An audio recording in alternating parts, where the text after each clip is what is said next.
My name's Julian, I'm 31, and depending on who you ask, I'm either a bartender or something else entirely. My family prefers the first version, especially my dad, Robert. To him, a real man wears a tie, drives a German sedan, and climbs some corporate ladder to nowhere while bragging at every family barbecue about his latest promotion. You know the type. So when I dropped out of college at 22 and started working behind a bar, not as a stopgap, but as a career, he made it clear I was an embarrassment. Not in dramatic, disowning kind of way. No, that would have required effort. He just gradually erased me from the picture. Conversations, family photos, even seating charts at holidays. My mom went along with it. My sister, Tessa, she followed their lead. So I stopped showing up to things. That is, until last weekend. Tessa got married. Big, extravagant wedding at some country estate that looked like it was pulled straight out of a royal romance movie. I wasn't invited to the engagement party. I wasn't even told about the bridal shower. But I got a formal invitation to the wedding. Mailed, even. And addressed by Mom. Maybe she felt guilty. Or maybe it was because Grandpa Harold, Dad's dad, the only one who ever gave a damn about me, had threatened not to come unless both of his grandkids were treated equally. So I RSVP'd yes. I didn't rent a tux or show up in a flashy car. Just a tailored black suit, clean shave, and a quiet entrance during cocktail hour. I figured I'd stay on the sidelines, congratulate my sister, and leave before dessert. But life had other plans. The moment I stepped onto the gravel path leading up to the venue's main hall, I heard the tail end of a laugh I recognized too well. Dad's. I walked around the corner and saw him near the bar, talking to a group of distant cousins and one of Tessa's new in-laws. His glass was half raised, his words already slurred. Julian? Oh, you mean the bartender. He snorted, like the word tasted sour. He's probably mixing rum and cokes in some club downtown. He won't last 10 minutes in a place like this. They all laughed. Even Mom. I could have turned around right then. But I didn't. I clenched my jaw, straightened my spine, and kept walking like I hadn't heard a word. My hands were shaking, not from embarrassment, but from restraint. I hadn't seen Dad in over 2 years. And the first words out of his mouth about me were a punchline. The reception hall was huge. Marble floors, vaulted ceilings, chandeliers big enough to crush a smart car. People in designer suits and sequin gowns sipped champagne and laughed like they were born doing it. I stayed on the edge of the room, watching the social machine run smoothly without me. Then the couple made their entrance. Tessa in a pearly white dress, her new husband James in a tailored navy tux. They looked good. She saw me and froze for just a second, surprised. James didn't notice. Not yet. When the introductions and toasts were done, guests mingled again. James and Tessa made their way through the crowd, shaking hands and accepting compliments. When they reached me, Tessa gave a tight smile. Julian, didn't know you were coming. You invited me, I said calmly. Right? She said quickly, glancing away. Then James held out his hand. Nice to meet you. I'm James, I said, shaking it. I know. He grinned, until he didn't. His smile slowly faded as he stared at me. Really stared. His grip loosened. His brow furrowed. Wait, what's your last name again? I tilted my head slightly. Same as hers. He pulled his phone out of his pocket like he was checking a message, but I saw his fingers moving. Typing. Then silence. He looked at the screen. Then at me. Then back again. His face went pale. You know that look when someone realizes they've made a terrible assumption? That was him. He cleared his throat, tucked the phone away like it had burned him, and muttered something about getting a drink. Tessa looked confused. What was that? I shrugged. Now, you're probably wondering what he saw. What made him freeze? Let's back up a second. Yes, I started as a bartender. But what I never told my family, not out of secrecy, just because they never cared to ask, is that I co-founded a craft spirits company 7 years ago. We started small, local, sold to niche bars and boutiques. But then we caught fire. A few viral campaigns, a couple celebrity endorsements, and a big distribution deal later, and our brand exploded. By 29, I'd bought out my partner. By 30, I had licensing deals across 3 continents. My bar job is running a multi-million-dollar operation that employs over 60 people. But none of that ever came up with my family, because none of them ever treated me like a person worth knowing. They'd written their version of me years ago, the failure, the dropout, the cocktail monkey, and they never updated the script. Until now. As the night wore on, Whispers started floating through the room.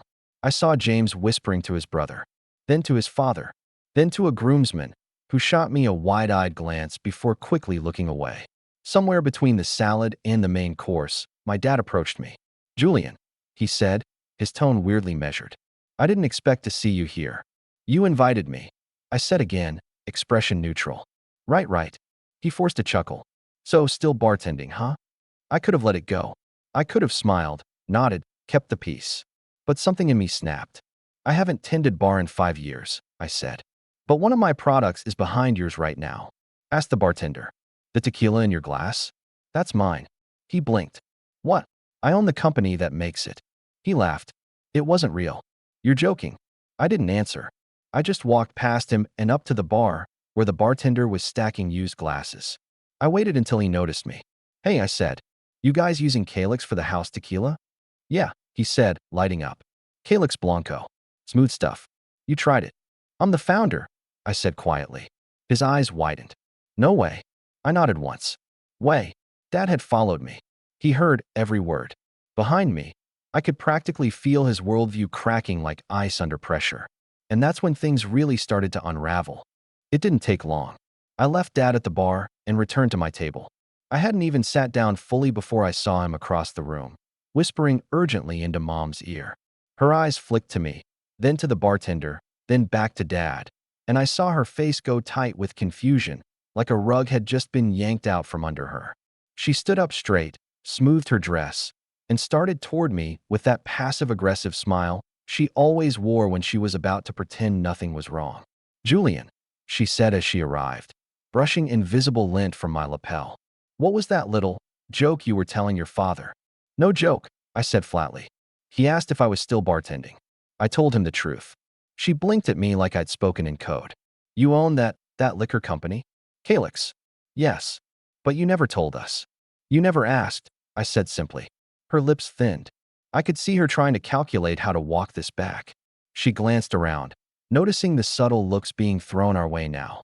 Cousins, friends, Tessa's new in-laws. They'd caught on that something was happening, even if they didn't know what. And gossip moves fast in a room full of bored people in formal wear. Especially when the black sheep turns out to be something other than sheep. Mom leaned in closer, her voice a whisper now. "You know your father doesn't like being made a fool." I looked her straight in the eye. "Then he should stop assuming he's the smartest person in every room." She recoiled slightly, like I'd slapped her with words. She opened her mouth, but nothing came out. Instead, she turned on her heel and walked briskly back to Dad, whose face was turning red, not from the alcohol this time. And then, like some badly timed sitcom punchline, Tessa walked up. She stood beside me, arms crossed, looking every inch the composed bride except for the storm brewing behind her eyes. "Can I ask what's going on?" she said, voice sharp. "James told me you own some company." He didn't give details, just said it was a big deal. I nodded slowly. "Calyx Spirits. We supply to several national chains. You've probably seen the ads." "Wait," she blinked. "You're that Calyx? That's your brand." "Since the beginning." Her mouth opened slightly. "Why didn't you ever say anything?" I stared at her, trying not to let years of resentment bubble over. "Tessa, I wasn't even invited to your engagement party. You never text me unless it's a forwarded family photo.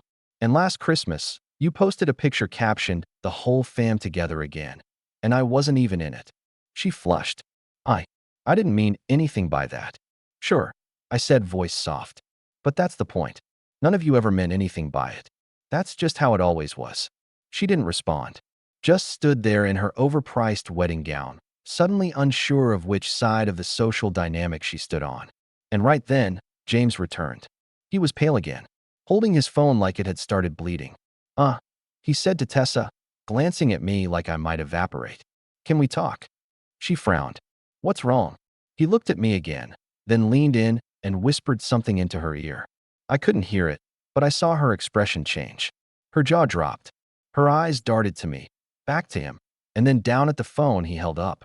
Then she slowly turned back to me.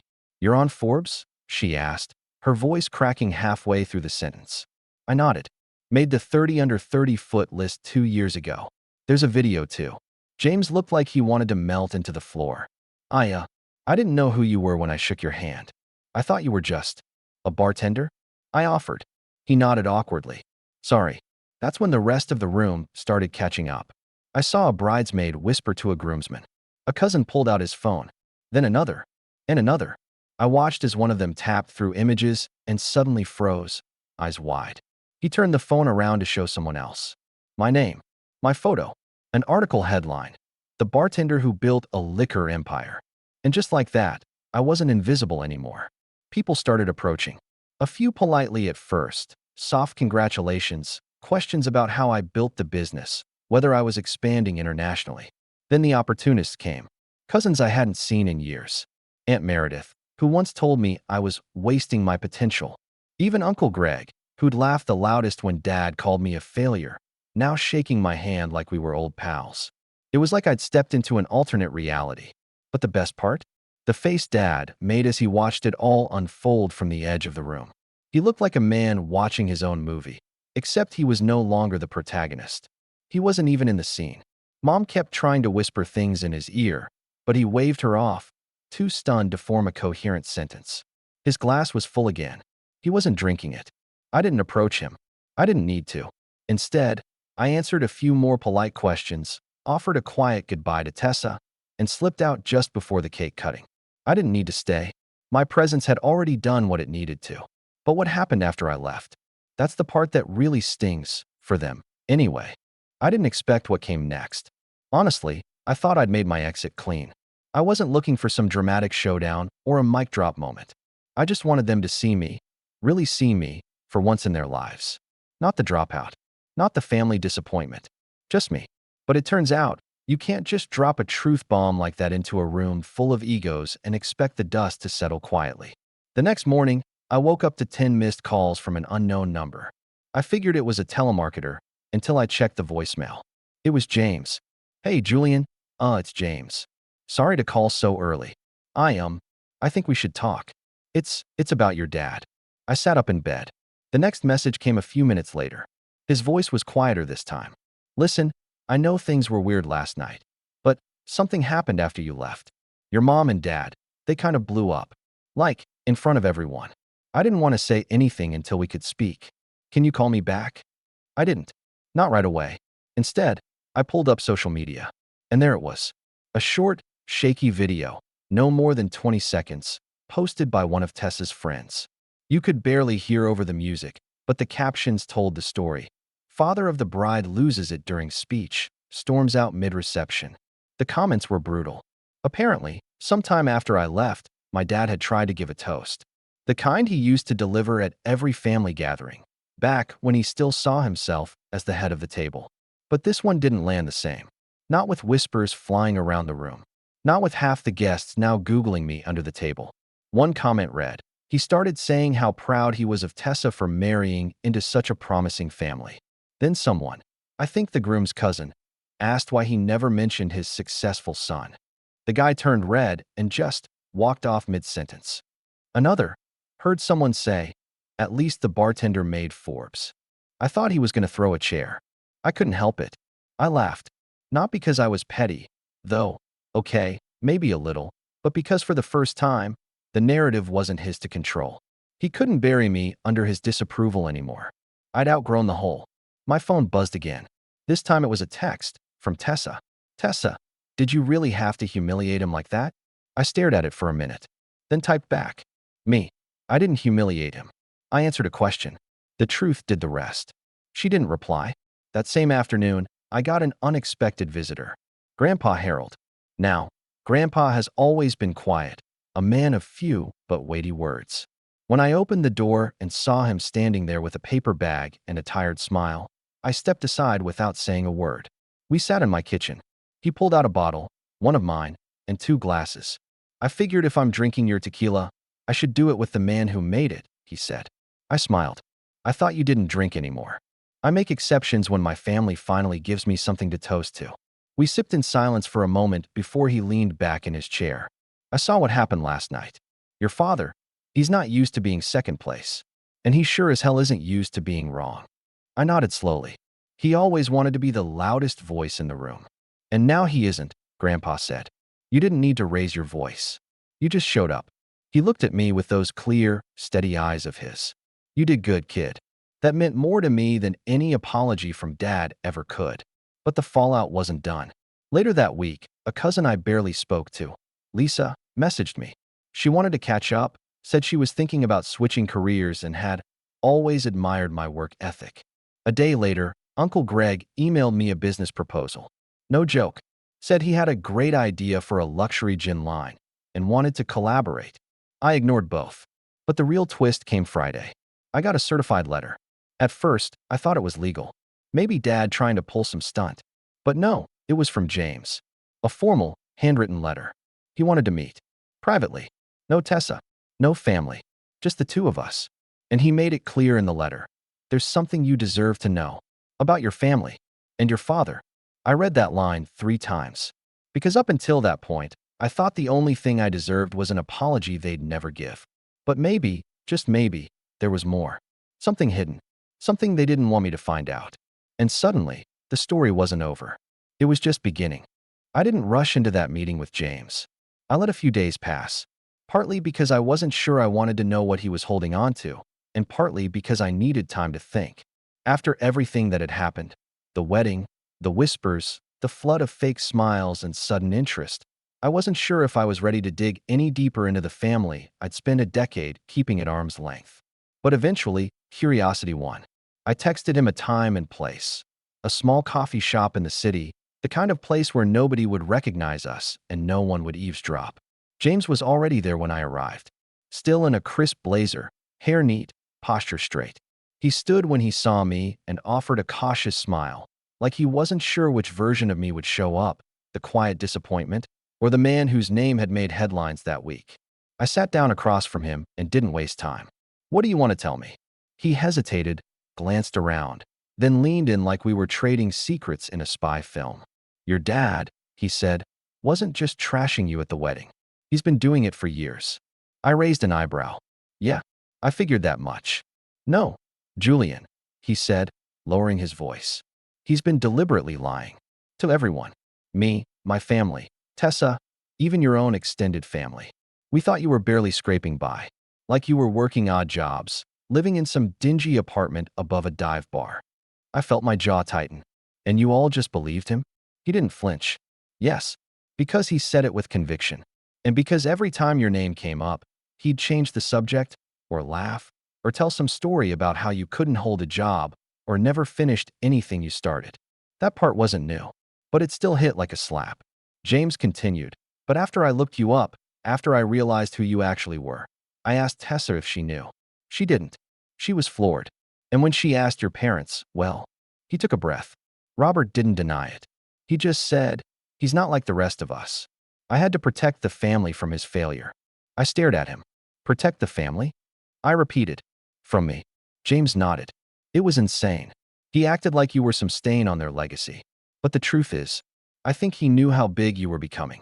I think he knew before we did. And he couldn't stand it. I sat back in my chair, the words tumbling around in my head. All those years, I'd assumed they just didn't care. But they did, just not in the way I'd hoped.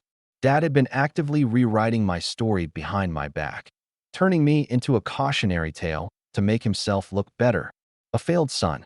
A disappointment to be pitted, not celebrated. James slid something across the table. A manila envelope.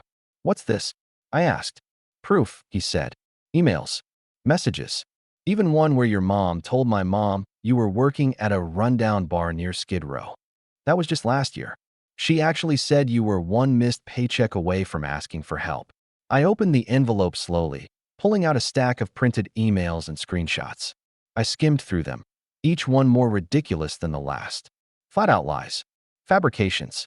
Some even included photos of me from years ago. One of me in a dingy t-shirt during a distillery install, another where I was behind a bar, smiling for a promotional shoot, used as evidence of how badly I was doing. I figured you should see them, James said. I didn't know how else to make this right. I looked up. Why are you doing this? He shrugged, shame in his eyes. Because I'm married into this family. And I didn't realize how much rot was hiding under the surface. And because I saw your face at the wedding, and realized I've never seen someone look so calm, while everyone else scrambled to catch up. I stared at the papers again, then folded them back into the envelope. Thanks, I said quietly. I'll hold on to this. We said goodbye. No handshake this time, just a nod. And when I stepped out into the sunlight, I felt strange. Not angry, not even surprised. Just clear, like the final puzzle piece had dropped into place. I didn't go home right away. Instead, I drove out to the suburbs. Back to the house I hadn't stepped foot in for years. The house where I'd grown up, been told who to be, and eventually discarded like a failed experiment. Mom's car was in the driveway. So was Dad's. I rang the doorbell. Mom answered, wearing her usual polished smile, the kind she used to welcome church friends or neighbors she secretly gossiped about. The moment she saw me, the smile faltered. "Julian," she said, voice tight. "What are you? Is Dad home?" She didn't move. "Why?"